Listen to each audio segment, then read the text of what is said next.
I want Hilary Swank in the next Terminator movie so bad. There is nothing in this world that you give me to do to hug a robot. It's because it's so incredible and intricate that it's impossible not to notice. Music's the core of this movie. I was born again to watch this movie. You'll find redeeming things and you'll be thinking about it for a long time afterwards. There was no bone saw. Just John hamming it up over here. 2.5 out of 3 of us recommend it.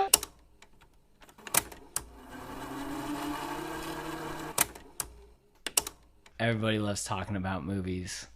Let's talk about movies. Thank you so much, everyone, for tuning in to the Pause, Rewind, Play podcast. We are super psyched to be here for our 10th episode, and we're very happy that all of you have been listening with us this whole time, or part of the time. We're happy to have you guys here. I am here with Casey. Hey, yo. Vince. He's Vince. Hey, how's it going? He's busy writing something. So we're here with Casey, Vince, and we have a special guest this week, Titus. How's it going, man? Howdy, I'm good. All right. So we are all super excited to be here to be talking about the movie 127 Hours. But first, like we always do, let's go a little bit into what we've been doing recently, what we've been watching. Vince, do you want to start us off? Yeah, before I do, I just want to say, Titus, this is my brother-in-law. We are stuck with him for a week while he stays at my house, whether I like it or not. So I'm gonna lounge about and eat all their food and pet their dog. That's about it. yeah, we're actually really happy you're here. Yeah. Cool. And also, this is going to be a lot of fun doing this with you. So, Yeah. welcome to the podcast. I have been watching not a lot. I went to Lake Powell over the weekend, but we finished up Stranger Things Finally. season 2. Oh, I got so excited. You're actually ahead of me there. I haven't finished season 2 yet. It's Josh, I'm sorry, but it's not as good as season 1. Season 2 Never is way is. better. I was there. I said this first. Yeah. I've watched both seasons twice now. Season 1 I've seen three times now. And I just found myself not really connecting with the story of season 2 like I did the first season. For me, season 1 is a lot better all the way through, but season 2 has a lot bigger payout, better conclusion at the end. Because for me, season 1, the final payout was a little bit disappointing. Just like, spoiler alert for Stranger Things, plug your ears or whatever, that she just kills like the one thing, while season 2 it felt. It reminds me of Aliens 1 versus Aliens 2. Aliens 1, you have the one monster that's tracking them around, killing everyone, and then all of a sudden Aliens 2, you have the big war. You have the big war and all the aliens coming in. You have the big shootout at the end. And it feels more like an action movie than a horror movie. And I like the horror movie aspect better than the action movie. I did recently actually watch Alien again and loved it. I just want to call that out. I haven't talked about it yet, but yeah. So that's it. That's all I've been watching. Nice. Titus, what about you? Have you been... Well, so you've been doing more stuff related Yeah, I've to been. this week's episode of the podcast. Tell us about that. So I've just been on a. So it's supposed to be a 3-month-long road trip. We're about a month in now. We left Orlando, I think June 28th, and my friends and I have just gotten into climbing this past year. So we spent about a week in Red River Gorge in Kentucky, which is a really cool geographical area. It's just got tons of crags and stuff, and camped out at this place called Miguel's Pizza where you can camp for $3 a night. So Sweet. a lot of climbers from like all over the country, and most of them there were a lot of people camped out for like months on end. But we climbed a bunch of walls there, and where was the next place we went? We were in Colorado for quite a while. We climbed Pikes Peak, which was our first 14er, and that was probably the most interesting thing that we've done so far, because we get up to, close to the peak, and there's this area called the Devil's Playground, which is known for being the #1 place in the continental United States for lightning strikes, because it's got this rocky terrain with all these like mineral deposits, and so a lightning strike will touch down and then bounce around for like hours. And there was actually a couple there, I think like 3 days before we got there was a couple that died. They got struck by lightning and ended up in the hospital and died a few hours later. So we got there. Yeah. They give you a turnaround time, and they tell you have to be below the tree line again. You have to have gotten to the top and be below the tree line before 2 p.m. Or you're pretty liable to get struck, especially during the summer. Because like, we got up to the top, and you just see these like huge clouds piling up on the horizon, and it's pretty nerve-wracking. I wanted to piss my pants. I also didn't have any rain gear because I'm the least prepared for this trip, so I was wearing a garbage bag over my head. Just a little makeshift poncho. Done that before, yeah. Yeah. Do you need some rain gear? Because I have way too much outdoor gear that I'd be more than willing to part with some of it. The theme of this trip has been mooching and thrifting. So yeah, that'd be really great. Okay, we'll talk about that post-interview. But Okay, cool. But yeah, we just spent a week outside of just outside of Moab. We were camped outside of Castleton Rock. There's this big like rock formation out in the desert there, and we did a bunch of stuff in Arches, hiked the Devil's Garden loop. We also climbed up through the Looking Glass Arch and did a rappel down it. It's like 90 feet, and then did a rope swing. I have a video I can show you guys later. There was a guy though who pulled. I think I told you all this earlier. It took us about like probably 4 hours to get all this stuff done because we're just like inexperienced. And, this is our first like big climbing trip. This guy pulled up in a minivan, just was like, can I just slide past you guys? Just free soloed up it while we were on ropes and everything. Free soloed up it, rappelled down, did the rope swing left in about 45 minutes, and we're like, okay, that's amusing. Thanks, guy. No, yeah, but Arches is really beautiful. We did a lot of cool stuff around there. I love southern Utah. Awesome. Yeah. Well, that's really cool because, that's sort of the same-ish area of the movie that we watched for this week about, the climbing and everything like that. So that's really interesting and something that I should probably do sometime, Yeah. I'm a little bit lazier and boring and just work during the summer. Don't go do fun stuff. I was going to text you this morning, actually, when I went hiking. It's like, Josh is probably working. Yeah. So maybe I just need to put like a tracker on you or something. It's like, Josh is at Probably. work. If I had a different phone, we could do the Find My Friends thing. But We could go do Blue John Canyon. oh yeah, that sounds like a great idea. Yeah. Let's do Yeah. that. Yeah, I'm already shorthanded as it is, guys. Don't tell anyone where you're going though. It's okay. Your right hand's gone, so you'll be fine. Yeah, You're already more prepared than all of us. Yo, man, if you did that exact same thing, the boulder would have fallen, and you would have been just fine because your right arm wouldn't have been there to get caught. Unless the left blessings. arm gets I live, caught. I live a blessed life, guys. But also, yeah, that would have really sucked. It's just like, oh, it happened to you. Reverse. If you're a first-time listener, Casey only has one arm. Now you're filled in. Now you'll know. I was gonna talk about this, but I will probably make a lot of references to some of the cool moves he actually did. He learned them pretty fast. That one-hand life, so it works pretty good. Yeah, because there's a lot of different things that you notice, both Casey and if you know anyone with only one arm that they'll do, and so it was sort of weird having known Casey for a little while, and when I saw, those things, I thought the same thing. I was like, whoa, like they learn those fast. Like Casey was like, yeah, it took me a while to learn to do this or whatever. Or, oh yeah, that's how I do that. Which is fun, because I watched it with Casey. Casey, what were you watching this week? I've actually watched a ton of cooking this week.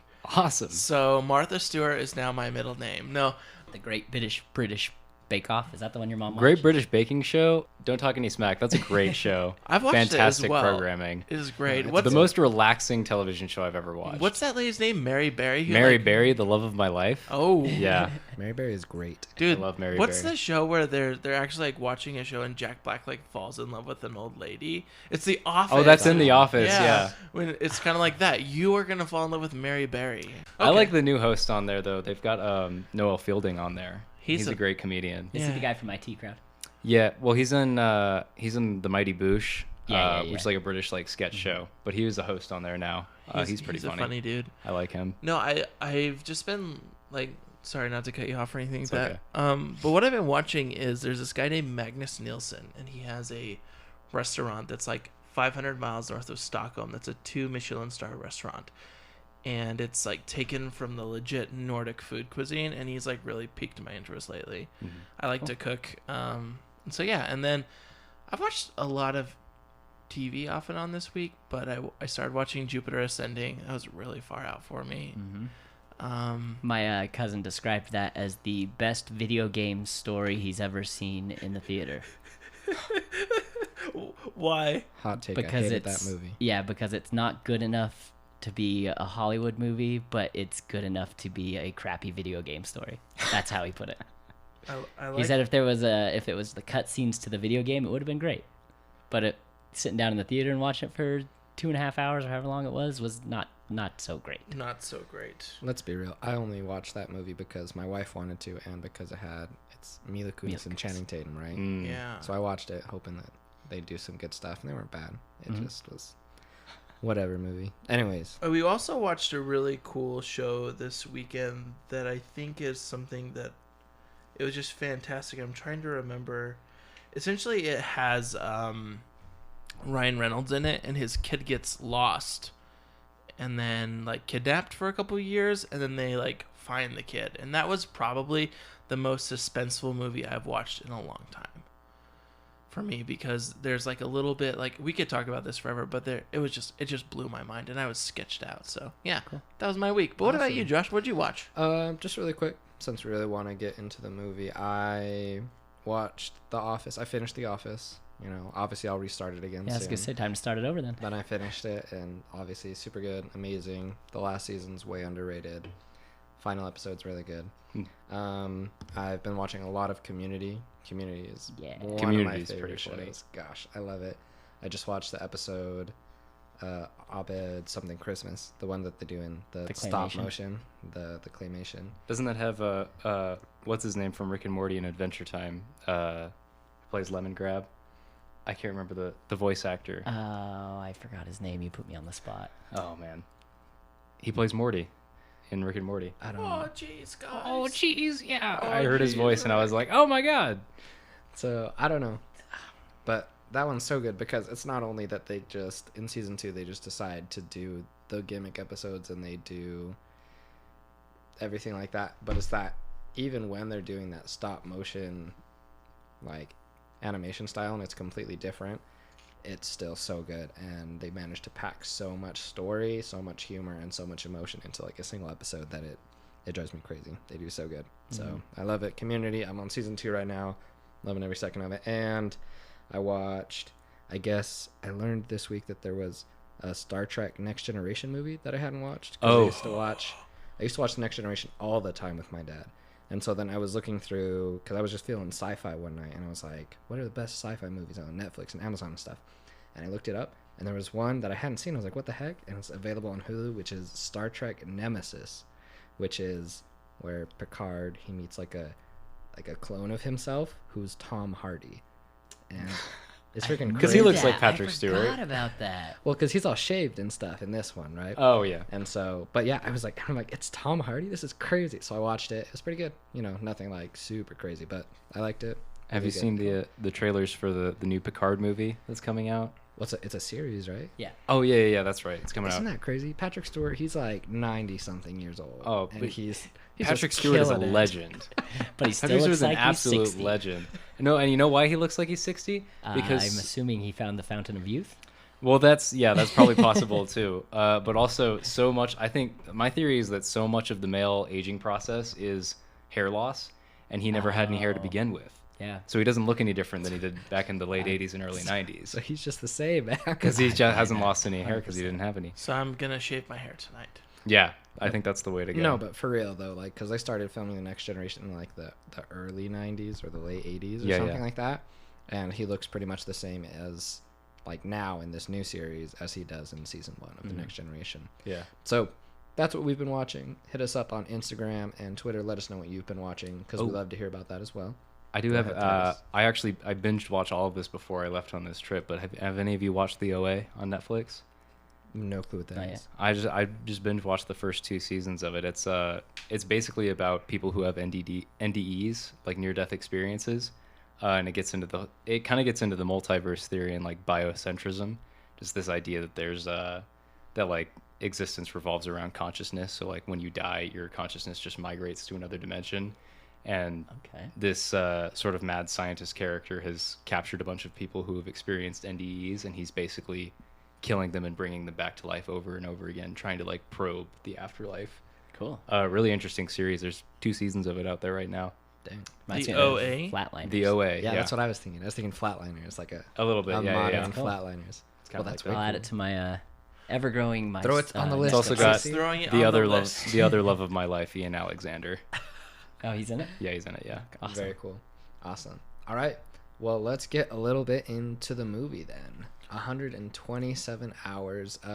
Vince, you have a little bit of info on the movie. Do you want to I do. throw Should I that jump at through it us? real quick? Yeah. Okay. Do we need to do a spoiler alert on a 10-year-old movie? Yeah. Probably just to be safe. Okay, after Spoilers. Vince does his thing, just straight into spoilers. Okay. Yeah. People need to know. Like we're talking spoilers. Yeah. It's so old. Okay, so the movie was directed by Danny Boyle, also written by Danny Boyle and Simon Beaufoy, released in January of 2011. So the actual event of Aron Ralston getting stuck in the canyon was in like 2002 or 2003. 2003. So this is how they did the movie like 7 years after. It was made on a budget of $18 million, and they ended up grossing $60,700,000. So they easily made all their money back and more. Rotten Tomatoes, critic score is 93%, the audience score was 85%, and there's a metascore of 82. IMDb gave it a 7.6, and it was nominated for 6 Oscars. Sadly, 1-0. Which is, I can understand. What blows my mind is that James Franco was nominated for an Oscar as Best Actor. But He's does a it- great actor, don't get me wrong. really good. He's really entertaining, but like I never think of him as Oscar worthy. What else came out in 2010? It was up against The King's Speech. 127 Oh, that Hours, was- True Grit, Social Network, The Fighter, I was King's, hoping True Grit and King's Social Speech, Network. Winter's Bone, Toy Story 3, The Kids Are Alright, Inception, and Black Swan. And the King's Those are all Speech one, pretty right?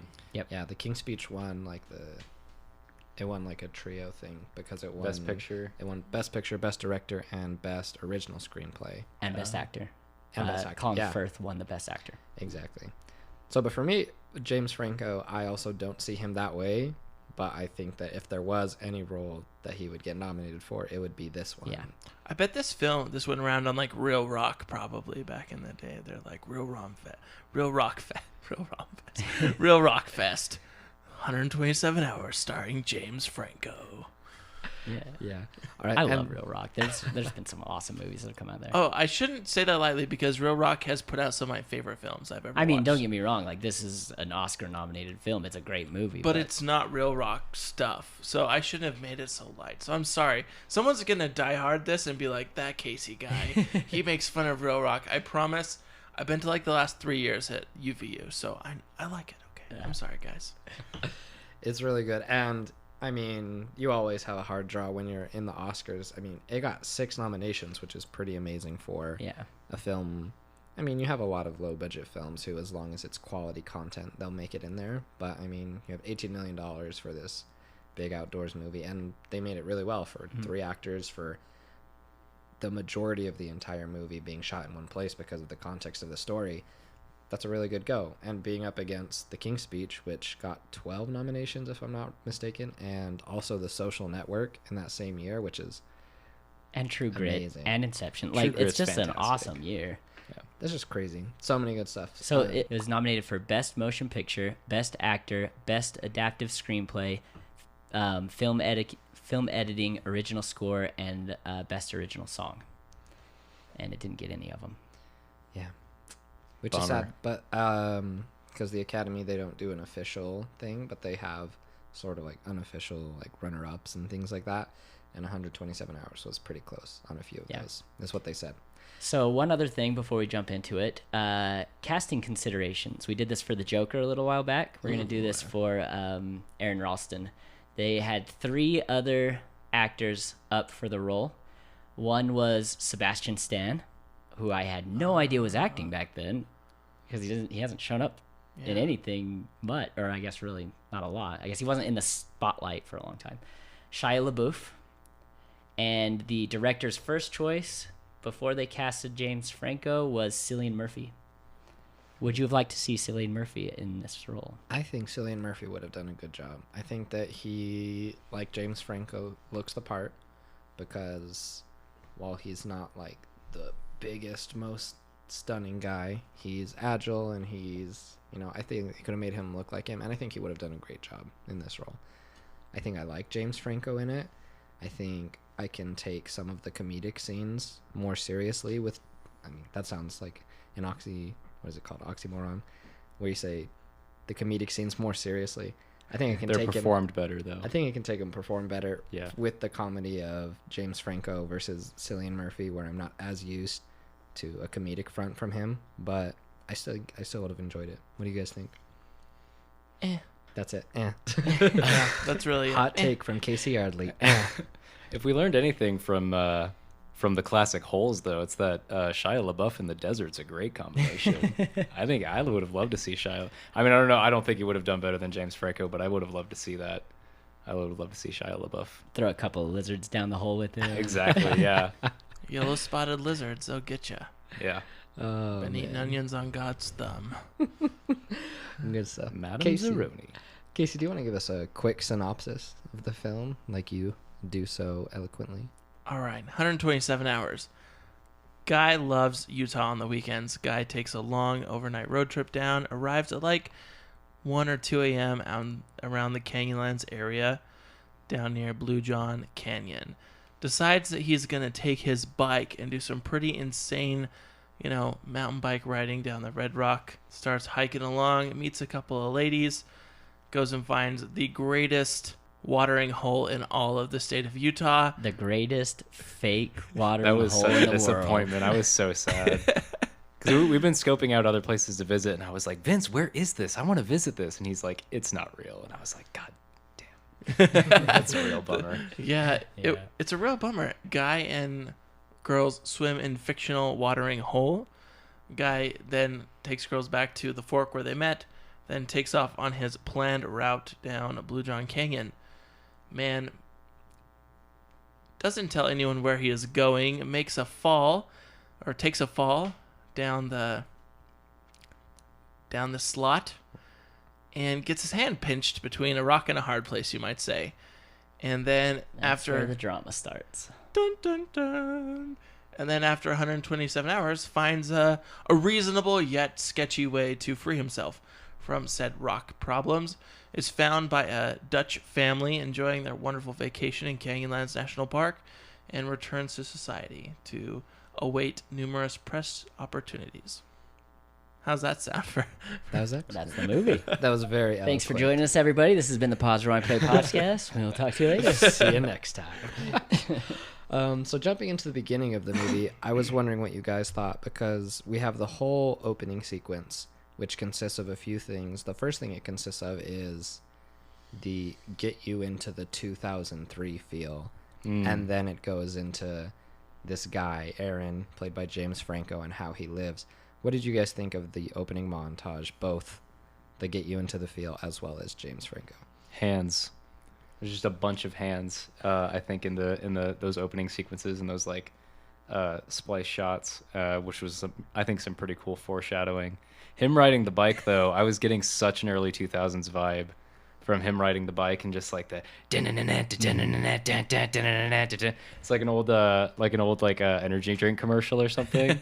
I think it was really cool, but it was very early 2000s. Oh, yeah, 100%. I think by 2010 they were already kind of poking fun at that sort of thing. Yeah, it did a good job of getting me excited for the movie. Like, we're getting in this, we're gonna go extreme biking and hiking, and then we're gonna explore the Utah desert. This is gonna be awesome. It's gonna be so much fun. But I really did not like I mean, I'm sure at the time it was very cutting edge. The way they were cutting things, moving fast, and then all of a sudden they had the three different scenes that were kind of fading in and out. I really did not like that. It was just weird and different, and it made it feel more like a music video or something. It went on for too long, I think. Scene. If it had been for the first minute or two, I think it would have been cool, but it went on for kind of a while. And I think that there were good scenes in it, and I think they did good stuff with it, both here and then throughout the movie at a couple of different parts. Mm-hmm. But I agree with Titus, where I think that those scenes that I thought were good with it, both at the beginning and later, if they just included the ones I thought were good and not all of them, it would have been a lot better, because the beginning was 4 or 5 minutes of I did like the way they used actual places throughout Utah in that as they were cutting it through. Remember, so last week we talked about Once Upon a Time in Hollywood, and I said that it's a movie made for people who are nostalgic for Hollywood. Mm-hmm. I feel like this is made for us Utahns. Watching this, dirtbags and climbers. Yeah, exactly. Yeah. And me and Casey, we've done a lot of stuff down in the desert. We're both here we're Utah natives. We have run around doing canyoneering and climbing, and we've done some of these canyons down in the North Wash, and it just made me really want to go down there and play around. It made me really want to bust out the rope that I haven't pulled out in a year and a half now and just go and have fun around Utah.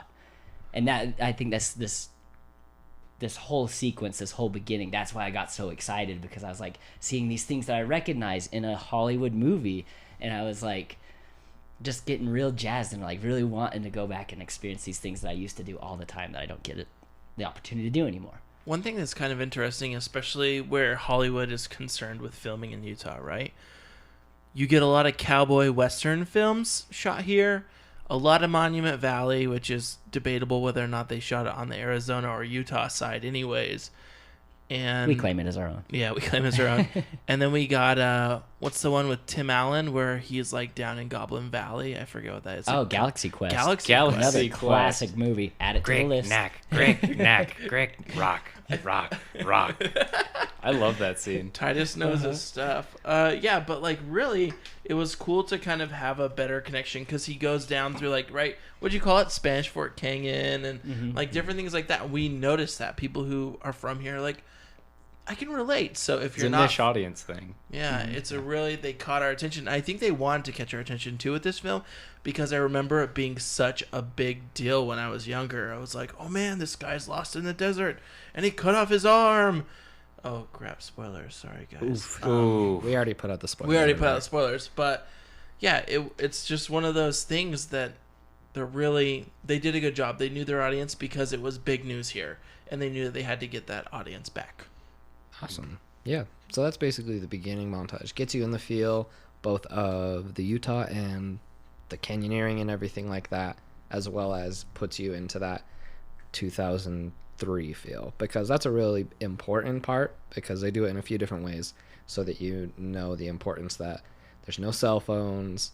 I mean, and eventually when he's getting there and he's pulling up in the car, he has the camcorder that your mom filmed you at Disneyland with. So Yeah. That you was get another the right thing. Sorry, I was super nostalgic for that stuff too. When he pulled out that camcorder, and there's a scene where he actually he recorded Rewinds it. something and he rewinds it So he can and record over it, Yeah, yeah. and I turned to Ty. I was just like, or maybe it was Hope. I can't remember. I was like, do you remember when he had to do that? Like before we could just hit record, hit stop, and delete what was there, or delete it all later. Like you had to plan out exactly how much you wanted to record and what was important and what was not. Made me nostalgic for old tech. That's a weird thing. Yeah. Yeah. Well, what's that camera? It was like a 4 megapixel camera he had, like max. And so, yeah, I just love that. It reminded me of making old skateboarding videos in Central Utah with Yeah. my friends. Like, I thought I was going to be like this great film guy. And like my parents got like the little mini DVD disc camera, and I like stole it from them. And they were like, "Where'd that camera go?" I was like, "Nowhere. I don't know where it is." But really, I was filming skate videos. So No, It's like your generation's Super 8 camera. Like people back in the 80s were using those. yeah. Mhm. Yeah. Yeah. The other cool thing about the beginning is they really did get across the seclusion.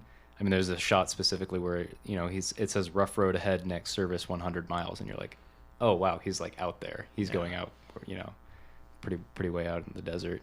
And And I then- think they dragged that out a lot. I think Yeah. that was, I mean, in a good way. Oh yeah, it's awesome how they did that. They had that one shot after he gets stuck where it pans out of the crack, and then it goes higher and higher and higher, and it shows exactly how far desolate away. he is Yeah. from everybody. Yeah. because he's so far away from everyone, and then he also it gives you the sound of his voice, as it were, from the distance of the camera. It just slowly fades until it's nothing close, and even if you could hear it still, there's no one in that radius, because he's just out in the middle of nowhere on this place that people visit not very often.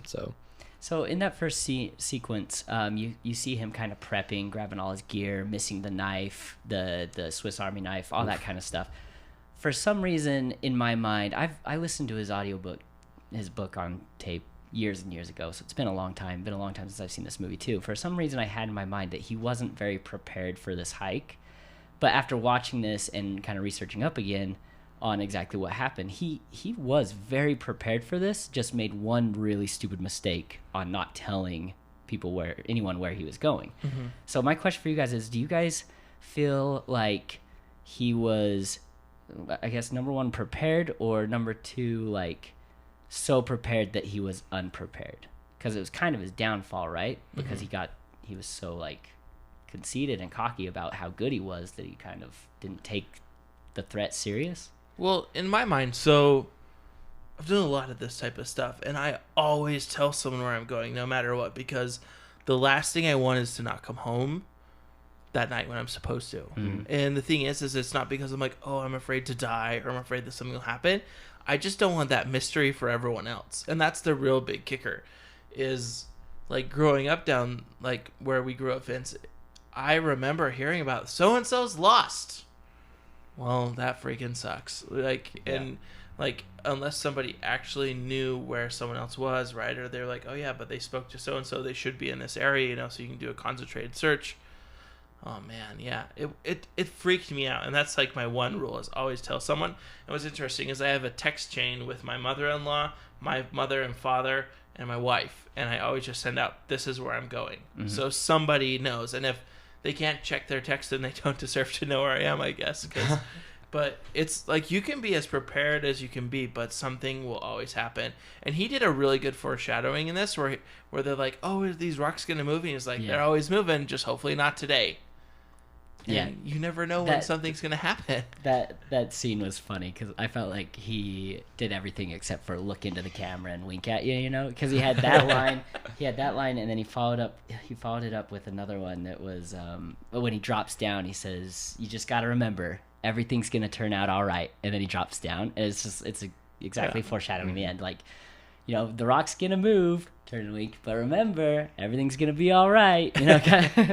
Yeah. So sorry, funny. I hijacked that moment, but yeah, I feel like he was so prepared and just forgot one thing.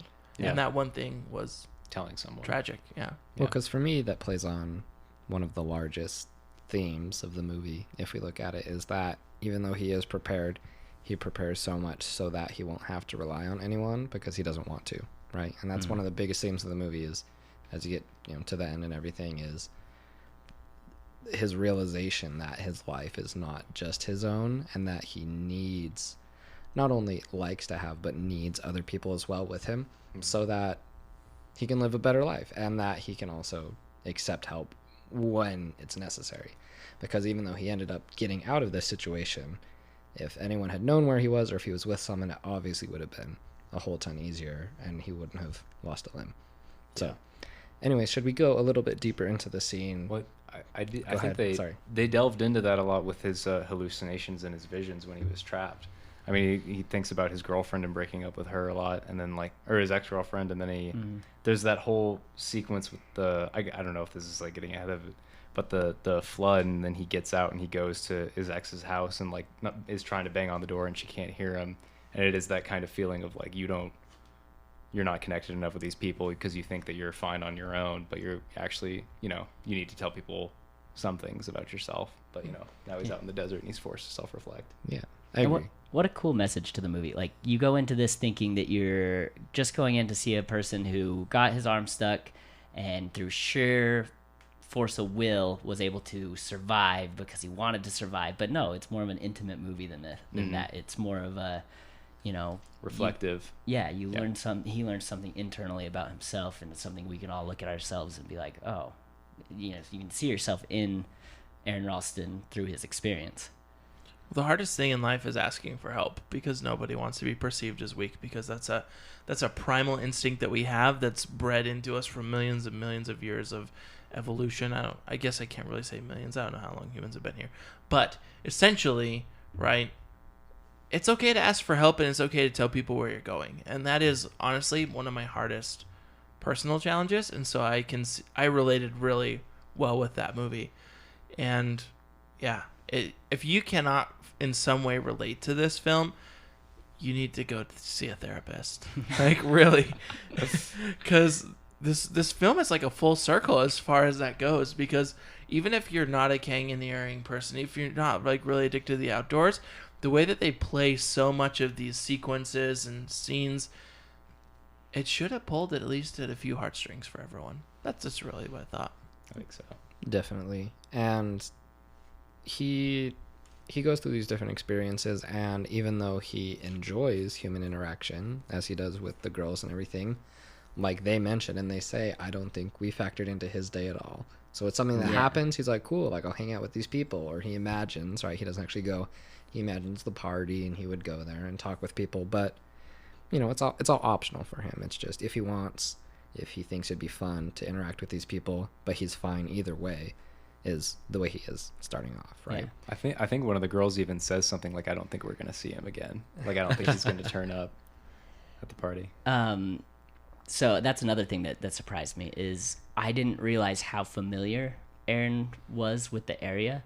Like, he had, I don't know if it was his first time going through the canyon or not, but he had obviously been in that area a bunch of times because Calls it his second home. yeah, he calls it his second home. And Yeah. the first thing he does when he sees awesome Kate Mara shows up in this movie. Had no idea she was in this, but that was a nice surprise. Love Kate Mara.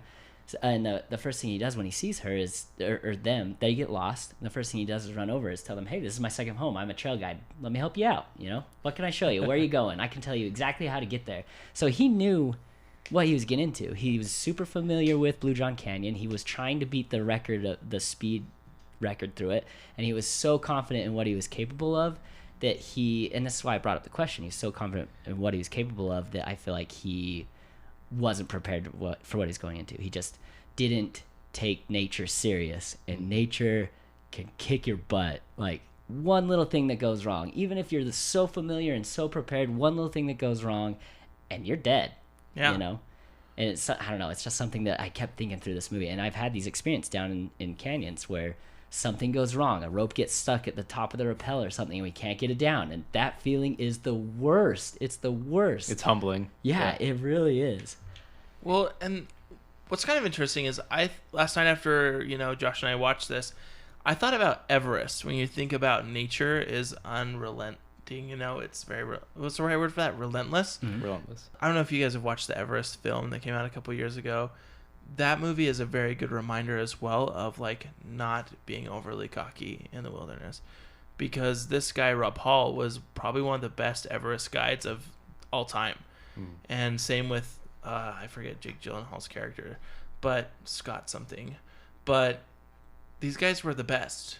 And 2 of them died on the same day in Everest because of stupid mistakes, like, that they overlooked. And I don't mean to, like, play it out, like, really, because it's a tragedy that these things happen, and to anyone listening, like, I'm very passionate about, like, wilderness safety and people just making that smart and correct decision, because it's just like stepping over a little bit too far on the trail to let somebody by, or just thinking, okay, 1 small water bottle will be all I need for this hike, when really a liter or 2 of water would have been more than enough, but that just in case moment, because I'd rather go in overly prepared than underprepared, and we kind of see that with him because he has a little bit of everything. And what's really interesting is they highlighted the 2 Gatorade bottles that he snagged and the one he left in the truck, because it's always that thing you leave in the truck is what you need to make sure you're okay and safe.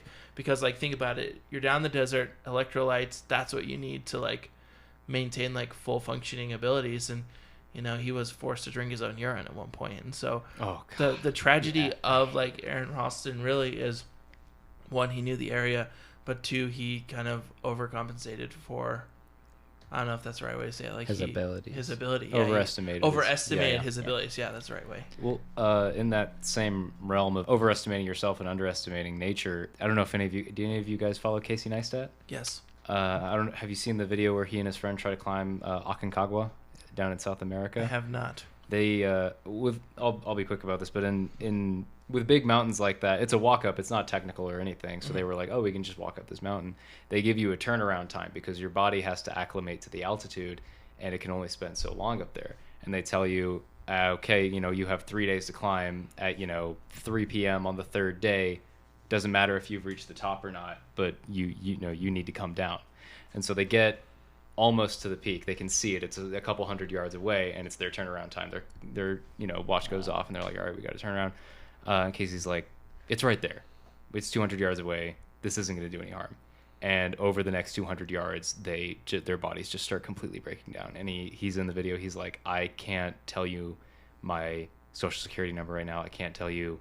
I don't remember things. I'm vomiting. And it's really, really important, I think, to follow some of those rules. Like, you might think that it's not a big deal, but nature is relentless. Unforgiving. Yeah, very Also, unforgiving. So it made me think of another movie quote from one of my favorite movies that we mentioned before from our Nolan bracket, Interstellar. They talk about, so they're talking about space, right? But you can apply the same things to nature, where part of the reason that we're drawn is because it's it's so large and it's so awe-inspiring and unforgiving.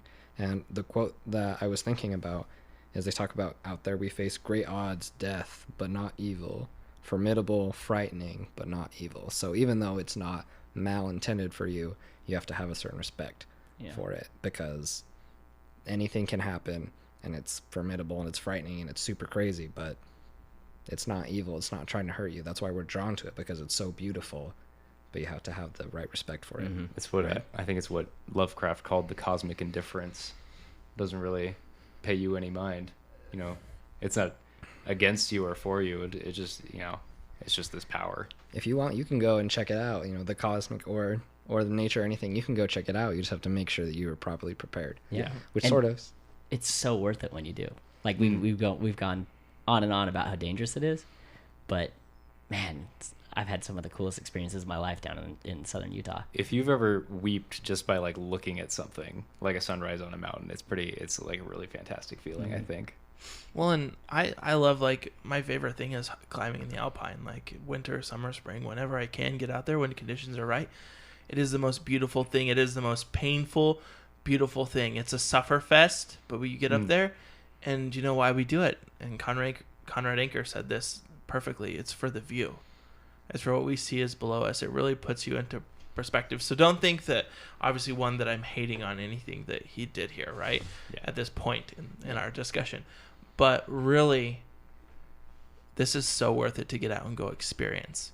And that's the beautiful thing about the outdoors, is it doesn't matter if it's 15 miles on a hike or even sometimes 300 yards down off the side of the road. These opportunities you have to get out and experience something that no one else really does, they will change your life. it's so true. And sort of as a transition moving forward with the film, that duality of both the beauty as well as, you know, how frightening and dangerous it can be. We mentioned that one shot where it pans out from him being trapped when he's trying to call out for anybody, and it pans out to that large landscape, right? And it's a beautiful shot. And both the nature and the way that they did it, coming out and slowly panning up so you could see the wide landscape, it was gorgeous. It was a beautiful shot, but at the same time it ignites that fear in you because you know that there's no one around him. It's that And- duality. Exactly. So you get both of that, where it's beautiful and it's gorgeous, but it's so scary at the same time. And But- so go But ahead. yeah, like, so as we're kind of moving forward, right? Aron Ralston, he's just going along, and he's, you know, for anyone who's canyoneered, anyone who's like climbed on a playground, right? You use both your hands and your feet to kind of experience this type of thing. You feel the textures of the rocks. You're going down, you're finding a good place to hold, and he just puts his hand on one rock that he feels right beforehand, and then as he moves, that's what happens. Everything goes, and it was just like that fast that it changed. And forgive me if I don't understand the word duality fully here, but that's what it is, right? One moment everything's fine, then the next moment you're falling 200 feet down this you know, canyon, the slot, and you are, I don't know what you want to say, like, you are screwed, man. And that's what happens. Like, he was pinned literally at this moment, and his world has changed. His reaction, right, in the film, they show it so well. Like, if you've ever experienced something that's just like, how did that happen? Like, you've been in a car accident or something where you're just like, what just happened? You see that so well. And James Franco, you have to give him like kudos, 2 thumbs up, whatever for this, because he played on that so well, especially for someone who is not necessarily known as a serious actor. I love James Franco reaction in this part. I love the first reaction to his situation, assessing it, seeing what's going on. More his frustration and how annoyed he was with the situation, because it fell and it's on his arm, and you know that's a bad thing, but just that he can't free his arm from this bolt, it's like the most annoying thing. It wasn't even like pain or fear that was visible on his face. It was just disbelief. Yeah. He was just shocked. How? He was like, why did that just happen? I've been here for years. How does that just leap out at me? So I listened to some interviews that they did with him over the years, and he actually talked about that moment and what was going through his head when Aron it happened. Ralston or Aron Ralston? Okay, yeah. And he straight up said that. He said that he couldn't believe that it happened, and he said it felt like everything that he had done in his life, every trip he had ever gone on, was leading up to this one moment where he was walking the edge of safety. He knew he was, and he said if it wasn't this rock that was going to trap me, it was something else. But everything that he said everything I'd ever done in my life was leading up to something like this. He talked about that in the movie, right? It's a monologue, yeah. Yeah, he has a monologue where he says that he was destined to meet this rock. Yeah. And it's sort of, he talks about it when he's talking about sort of the finality of his life before he gets like that second push and the second urge. So it's really interesting because we talked about that, how it's a disbelief, but at the same time, he almost, when he thought about it more, wasn't surprised, because he's like, I've been doing stuff that would put me in this situation for such a long time. Now that I'm here, it's so annoying, because it's not like something else where if it gets stuck, you can just be like, I don't want to, but I'll leave this behind. Like, whatever, you can leave a rope behind, or you can leave a backpack behind if for some reason like you can't fit through something. His arm is there, and as much as he'd like to just be like, okay, this sucks, I gotta leave the arm, which eventually he does, but through a very hard circumstance, it's like he can't leave because his arm is trapped there and it's keeping him there. And as much as the rest of the body is free to move, that one part of his body is keeping him trapped in this annoying situation, which we talk about how it's a little bit annoying. And that's when I first mentioned this movie to my wife, she was like, that's annoying. Like, is most of the movie just him there, like at the rock? I'm like, yeah, it's awesome. And she's like, that's annoying. It sounds like it would be something that's annoying, but they do so well moving the story, both incorporating past parts of his life as well as visions of his future, to keep it moving at a good pace, to keep it really exciting for the duration of the film. And like we mentioned before, we had those moments when he's talking to the camera. Like that in itself almost became a way to deliver what he was thinking. I mean, and it's real. That's another thing that Aron said in his interviews, was that the first part of the movie where he meets the girls and he takes the girls to the fake spot in the desert. Still bitter. Bitter. But Bummer. okay, just so people know, it's actually shot in the Homestead Crater, which is up in Midway. Still a super cool place to go, but you're not going to slide down a slot canyon into a hot spring. Anyway, besides the point, James Franco, he was actually able to watch those tapes of Aron talking to the camera, talking to his family, and being able to really get in the mindset of what Aron was going through in the moment. And so the movie was really did a really good job of delivering exposition, delivering what he was thinking, delivering his mental, the moments, where he was at mentally, by talking to the camera, and we got to see kind of where he was at. I think they did a really good job of manipulating the camera as like a symbol of self-reflection, especially when he's flipping the screen back and forth to look at himself. And he actually, at one point, his face is so gaunt and like, I think it's after he's been there for like three or 4 days or something, and he looks at himself in the camera, and he's like, I don't want to look at that, and turns it away, because he just sees how like haggard he is.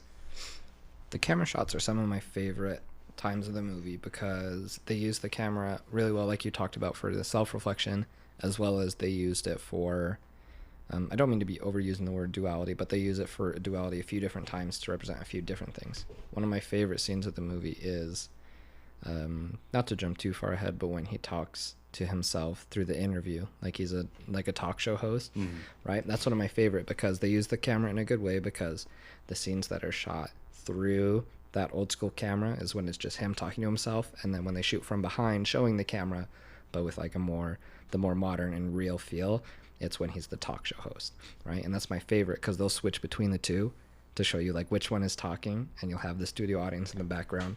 But that's also one of my favorite scenes, because it shows the depth of both James Franco's acting and his realization of the experience he's in, because that's one of the most emotional moments of the movie for me, because it's the comedy and it's going back and forth and they're talking, and so he's like, so you mean to tell me that even if they put out the search, blah blah blah, you wouldn't be going until tomorrow at this time? He's like, yep, that's right. And he's like, oops. And so it's laughing really hard, and then it switches back to him where it's just him, and even though there's still like sort of that studio audience laughter in the background, you see his face, and it's he's sad. He's like, haha, it's funny, but then his face just drops. Yeah. And he has an even larger realization of the situation he's in, and it brings you down so hard. Like I almost teared up at that moment, because it was super emotional, because he's having this fun with himself, but he realizes the situation he's in, and he talks to his parents at that point, and it's super emotional. And he, as the host, is basically forcing himself to admit how stupid he was. Exactly, and that's a big theme in the movie, is his cockiness and everything, and sort of being forced to accept that he should have told someone where he was going, that he should have accepted some help. So I remembered where I was going with it earlier. 90% of this movie, Aron Ralston said, is true. So the first 10% is where they kind of dramatize the story. Aron really did meet those 2 girls in the desert, but he says in his interviews that he only gave them like beginner climbing advice and then moved on. It was very, very quick interaction He with talks them. about in his book too, right? Like, Yeah. where he kind of like met these people, gone. Yeah. And so that was the only problem that he had with the movie, where he's like, that's not how it happened. But he says that 90% of the movie after that, all of these like video recordings, these moments of self-reflection, all that kind of stuff, he says it was almost as if they made a documentary about his life, like about his experience, because it was that on point in everything that happened to him. So do you think if you went through the tapes, you would find the talk show bit? I wouldn't be surprised. Yeah. They said that he keeps some of his tapes really, they're really personal to him, so he doesn't show like a lot of people. I couldn't That find makes sense, anything yeah. but a couple online. You showed me earlier. Yeah. But James Franco was able to watch the tapes, and that's how he could like really understand what he went through. Well, And really give that awesome performance. Well, I think, for instance, thinking about this, and especially having been in some very personally sketchy situations at times as well, and you know, even if you make a mistake on the freeway and you cut someone off sometimes, right? You talk to yourself. You're like, good job, idiot. You cut someone off. You get a little sheepish. You get a little embarrassed, right? Or you react and you lash out on yourself as a way to kind of get over the moment. And can you imagine being dehydrated, stuck, and the thought of him probably being dead soon is weighing down very heavy. And sometimes we want people to always know the best of us, and we want people to remember the best of us, whether or not we're, you know, we have a is it sunken face or sulken face, you know, because like he's lost weight, he's, you know, he's hungry, he's suffering, and he wants his family to even think, you know, of the good times that he had, whether, you know, he was a funny man at times, you know, the piano recital part where he's talking to his sister. And so much of this, you want people to hold on to the good memories of you. Like, even now, probably when we're fine and safe sitting here in this room, we want people to remember good things about us. And so I think that's like probably a good coping mechanism that he used to get through the fact that I might die soon. If we're ready to move on, I want to talk a little bit about how they actually made that entire scene. Yeah. There was only 4 places that they shot. One was actually down in Blue John Canyon, where he got stuck. And then after he gets stuck, they transition very seamlessly to the old granite furniture warehouse in Sugar House, just up near Salt Lake City. And the rest of the movie of him stuck in the canyon, was a set that they built that was almost exactly what that section of Blue John Canyon is. Dang. And they used these new cameras. I forgot what they were called, but they were a smaller, lighter camera. This is before GoPros were a thing, so it was really hard to get these big, bulky cameras into this tiny slot canyon and get these really close-up, cool shots of James Franco up close and really see his emotion. So they had these cameras that were on a gimbal that they could move the camera back and forth around rocks and up close into his face and wherever they needed it to be, without James Franco having to worry about hitting a cue or doing anything like that. So he was actually able to just act. And when the director told him to act, you know, you just fell down a canyon, what do you do? You know, and all he had to do was worry about his expressions and what he was thinking and really like get into that role while the camera guys were able to move around.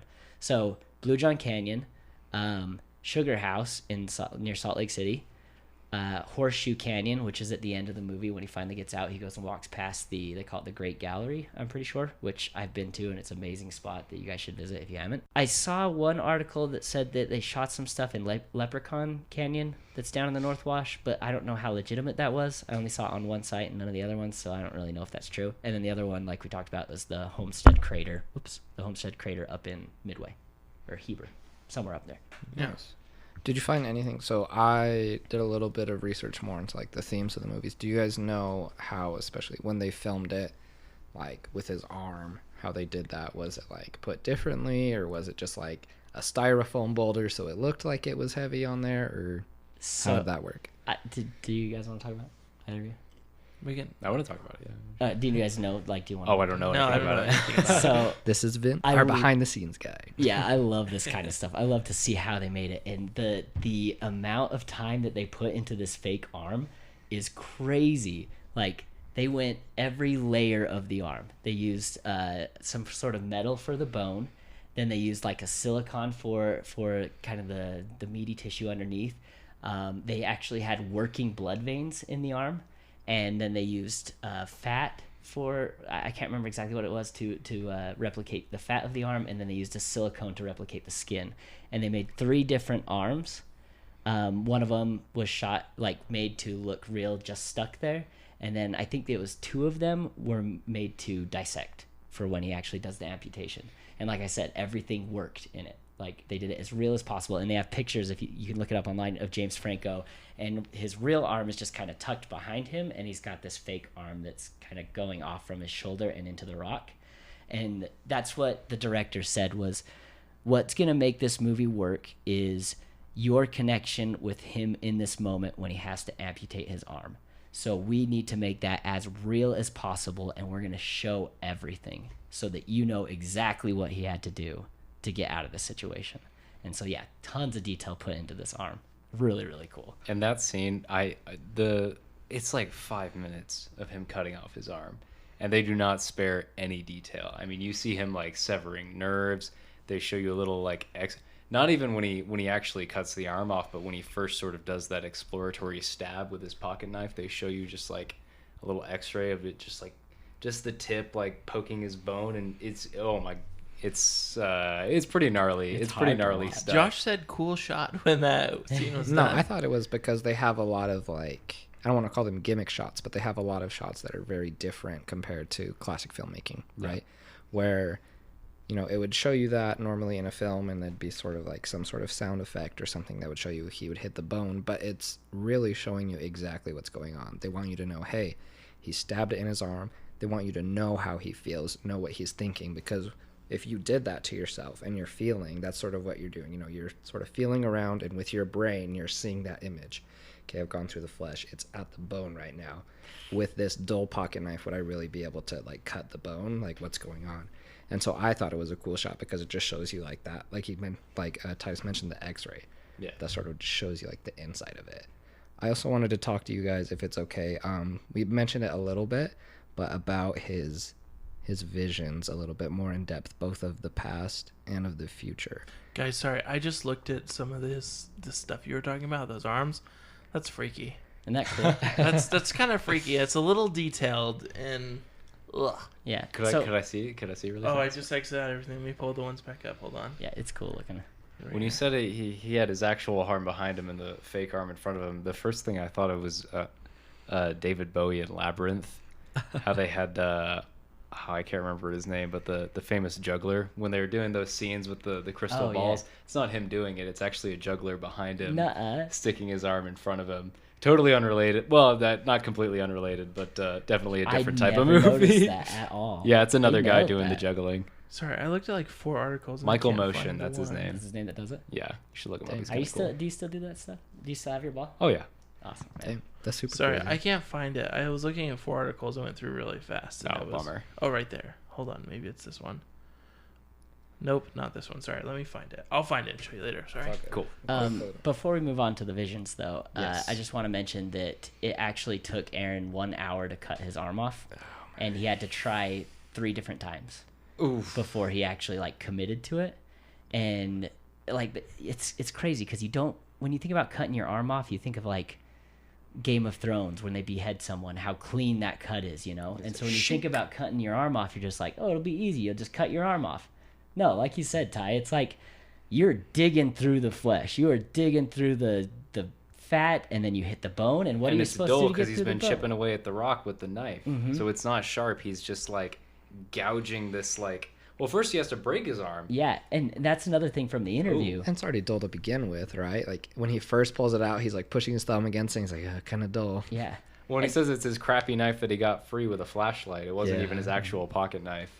Yeah. And in the interview, he said that when he realized that he would be able to break his arm, it wasn't a sense of like fear or anything. It was a sense of excitement. And So he had to like get up and he had to position himself in all these crazy ways and snap that bone. And then he realized, he said in the interview, he didn't realize he had 2 bones in his forearm. So he snapped that first one, and that was the moment where it's like, oh, Got to do that I again. gotta do this again. He's like, no. And so he snaps the second one, and you'd think he'd be less like writhing in pain and just like terrible. And James Franco performs it so well. In no moment in the movie does he ever like say ouch or anything like that. And that's what he said in the interview. He's like, once I snapped the 2 bones, it was a sense of like relief, like, or excitement, like I'm making progress on this. He wasn't worried about the pain anymore. He was just worried about getting free. That had And to be one of the hard parts, was snapping the bone in half. Yeah.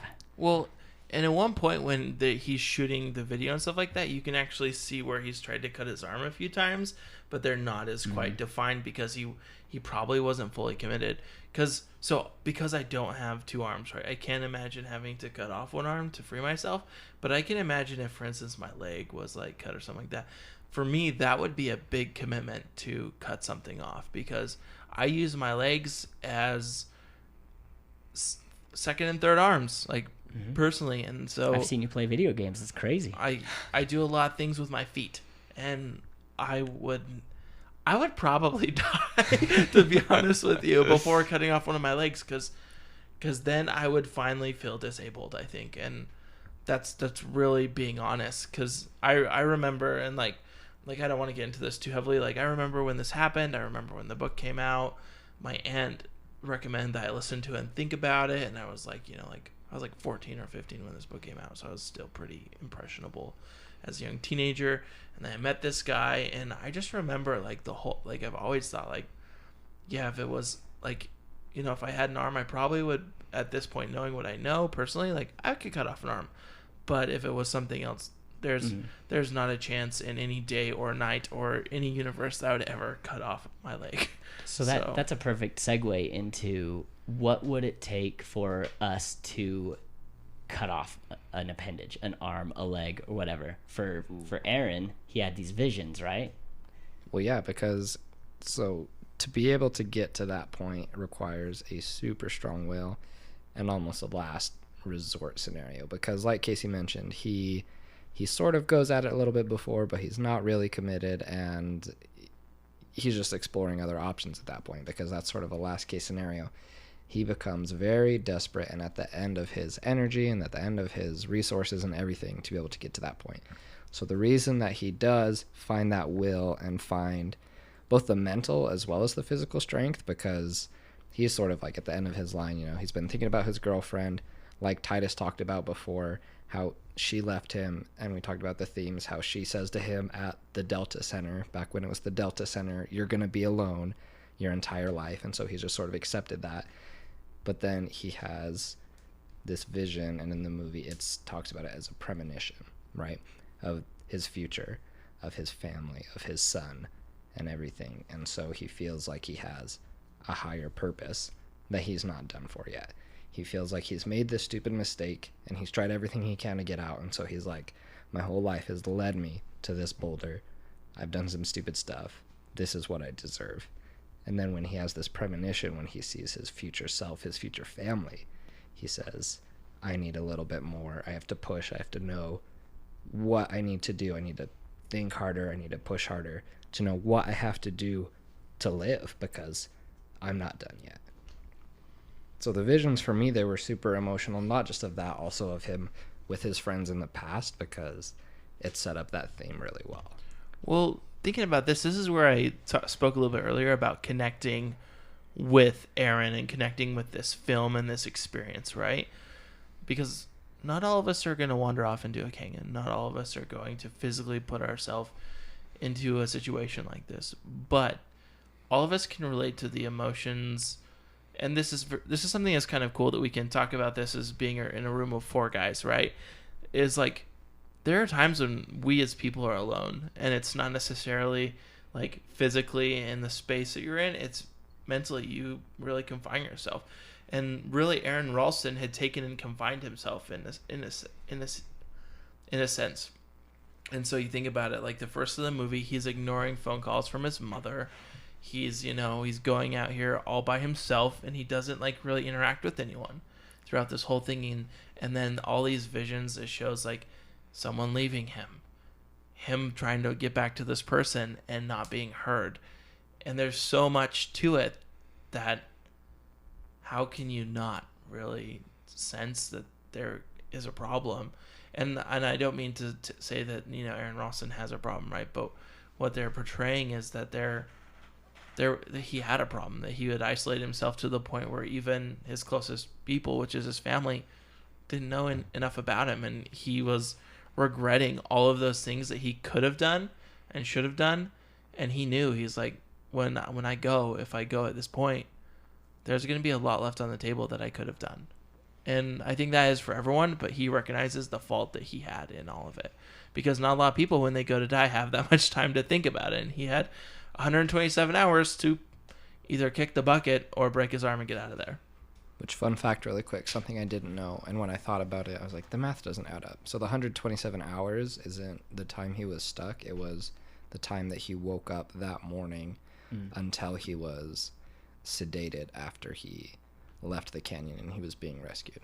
Fun fact. Cool. So, Just going off what you just said, Casey, and both of you guys actually, I loved how what he had to live for was, like you said, the connection and his future family. And then the rest of the movie, he ends up cutting his arm off. He ends up having to go through the rest of the 4-mile canyon with one arm bleeding, rappel off of this giant cliff. Oh my. And drinks that stinky water. Yeah, drinks that nasty water, and ends up running into a family from, I can't remember exactly. It's like the Netherlands. The Netherlands, yeah. They were actually aware that he was out there, because by then his mother had got the word out that he was lost out there. But as the film wrapped up, it really hits home that message of, what do you have to live for? Who do you have to live for? Because it shows scenes of him, like the actual Aron and his family, as he comes swimming up out of the water. You look at this family all sitting around a couch, and it's Aron and his wife and all of his family standing around him, and it really shows, like, this is what we live for. This is what's important in life. Don't try to be a solo act. Don't be a hero. Live for the people you care about. I think the rescue scene did a really good job of conveying the sort of human connection theme, because, well, first of all, you know, he finds the family from the Netherlands, and the first thing they do is give him water. And then the mom and the son run ahead, and you just see like 4 or 5 more people coming, and they're all just giving him water. Yeah. And he's like so grateful and so thankful, and he's just like downing all this water that these people are giving him. And so it's like, you know, I think that did a really good job of getting that across. Mm-hmm. So I loved the connection that both that end scene with when he comes out of the swimming pool and he sees him and his future family, the real ones, right, on the couch. I love the connection that it had to before, when you saw like that random couch put in the middle of like the slot canyon. Oh, yeah. I really liked the way how they did that, how when he had his visions, it was still connected mostly to reality. Because there was a few times even where they had visions of him back in his house playing piano with his sister, and the shot, it comes across the canyon wall and into the living room. And even though you see him and his sister playing piano, like, There's the granite wall. on the side of the screen, it still has the granite and the sandstone, right? And so it connects it really well. And then also it connects that when he saw his son with that couch, it's that same couch, right, that he sees in the future. And like we've been talking about, the theme of him understanding his connection to other people, I think the most emotional moment of the movie for me, and the one I love the most, is he struggles when he's seeing them in the distance. You know, he's eating his contacts, so he doesn't see them very well, but he sees that family in the distance. And as before, when he struggled to get the words out for his ex-girlfriend, right, during that one vision or bad dream that he was having, this one he struggles as well. But when he finally gets the words out, he screams. He screams, help me. And then he like takes a pause, and the music swells to a super large point, and he yells, I need help. Mm-hmm. And so that just hammers home That's cool. everything from the whole movie of him accepting that he needs other people in his life, that you can't do it all yourself. And so I love that both the music, the acting, and the writing just push the whole theme of the entire movie, his necessity of other people, and he understands that. And that's the reason that he's gotten out of this situation, because he got pushed by his future family and That sounded like I was tearing up, which I am a little bit. I'm more just like out of breath, like You I want get me to- when I Do you need when a I tissue? talk. You need help, guys. But for real, super amazing moment.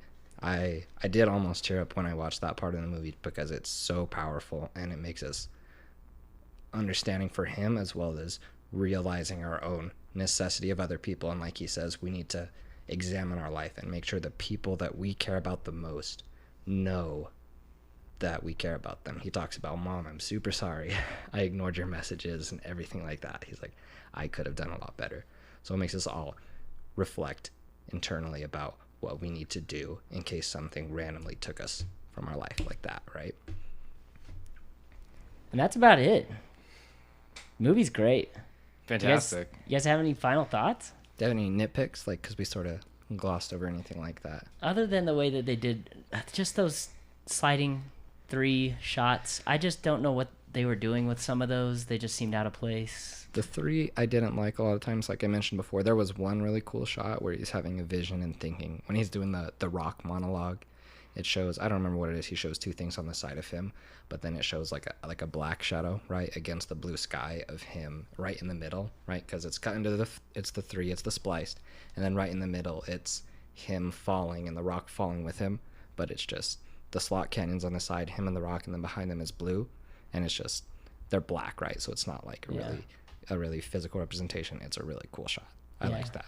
But I agree that I didn't like the Just splices as some much. of them just didn't seem to be like I get the ones that when he was like wanting water and it spliced to all the different shots of people drinking things, like that worked really well. But at the end there was a bunch of like random scenes that they put in those 3 frames that I just didn't understand how they tied to the movie. Maybe I just wasn't looking right. I don't know. Other than that though, I love the movie and I'd say everybody watch it.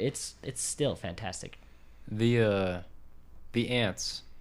I kept expecting that to be a like some kind of fortune. There were a lot of shots of these ants crawling around with this like kind of ominous music, and so I kept expecting that was going to be a thing because his arm is decaying, and you know, I thought there was going to be like a swarm of ants at one point, and that was going to be another challenge he faced. But I was hoping he'd eat more ants. why didn't he eat the ants? I That's probably a couldn't reach good him. question. Yeah. I looked online and there's actually an alternate ending that plays out about 10 minutes longer, which I thought was really cool because it shows the moment, right? The ending of this movie is where the helicopter lands and he just gets in the helicopter and flies away with UHP. And this alternate scene goes all the way to the hospital where he's like walking in and the person from UHP is describing this man's been missing for so long, he's severely dehydrated, he also cut off his own arm, and he like lays down in the hospital bed, right? And then Aron like hands the person who saved him the multi-tool that he used to cut off his arm. He's like, hold on to this for me, and I think that's something that's also really cool that kind of like shows that he learned something in that canyon because he's asking someone to hold on to something so personal at that point. Because imagine that is the device you use to cut off your arm or a limb, right? Vince, you kind of talked about this. What would it take for you to cut off your limb? I bet if whatever you use to cut off your limb would have some sort of sentimental value. And I know that sounds kind of morbid, but we do that kind of stuff. Like, people hold on to things for weird reasons, and he held on to his multi-tool that was, the cheap multi-tool that came with a flashlight. He's not mad at his mom for that, but in that moment, like, I bet he probably, the real Aron Ralston has that knife still. So, I don't know. I thought that was kind of an interesting thing that they didn't show that. They tried to portray that connection so well, and they did. But this final scene, if they had used this alternate ending, that I think it also would have brought it home a little bit more, because that final connection, like, here, hold on to this for me. I don't know. That's what I thought. Cool. You got any final thoughts, Titus, about the movie? Recommend it?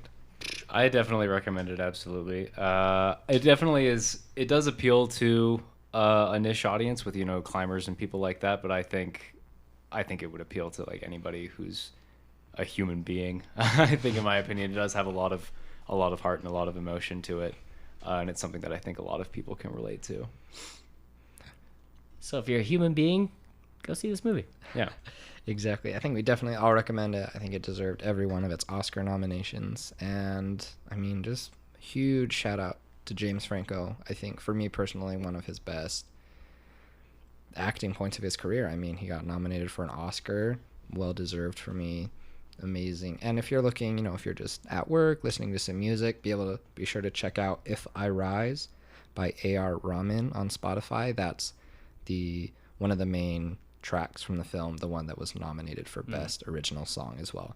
That year's for the Oscar. You listen to it, super motivational, super uplifting. Awesome song. I listened to it a few times today at work. Super awesome. I think any movie, I think solo, I'm always really impressed with like almost solo performances, because I mean there's bits where he interacts with other people, but most of that movie is James Franco, and that's always a huge challenge for an actor, is when you have most of the screen time by yourself.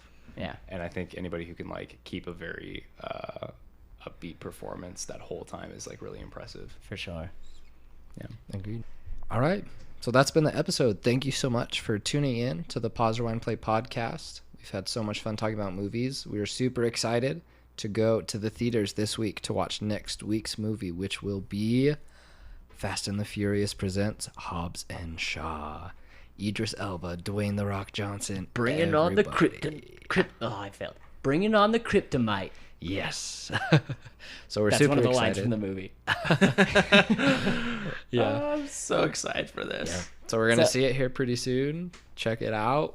Be sure to listen in for our next episode. I just want to say thanks, Ty, for being on the podcast. That was a lot of fun. No problem. And I think that we're going to convince you to stick around longer. Won't be that hard. Yeah. We'll convince him to stick around longer. You'll hear him on an upcoming episode as well. Before we go, follow us on social. Oh yeah, Because I always forget. we want to interact with you there. And to be honest with you, by we, I mean Josh and Vince want to interact with you on social. But really, it would be cool to get feedback, because we need to continue to like know where we want to go, and we want to know what you want us to listen to. We have actually put a lot of thought into some of the recommendations I know these guys have gotten historically. And so for those of you who have begged for us to watch Alita, Tyler, it's coming. it's coming. It is coming up very soon, so be looking for that. Like Casey said, check us out on our social media, and we'd love to interact with you, get your thoughts about movie recommendations, current movie news, everything like that. Check us out on Instagram with Vince at Pause Rewind Play Podcast, and with me on Twitter at Pause Rewind PLA. Thank you again so much for listening to this episode and all of our episodes. Thank you so much, Titus, for coming in and talking with us. We loved having you here, and we'll have you back again. Yeah, thanks everyone so much for listening to the Pause, Rewind, Play podcast. We'll talk about movies with you next time.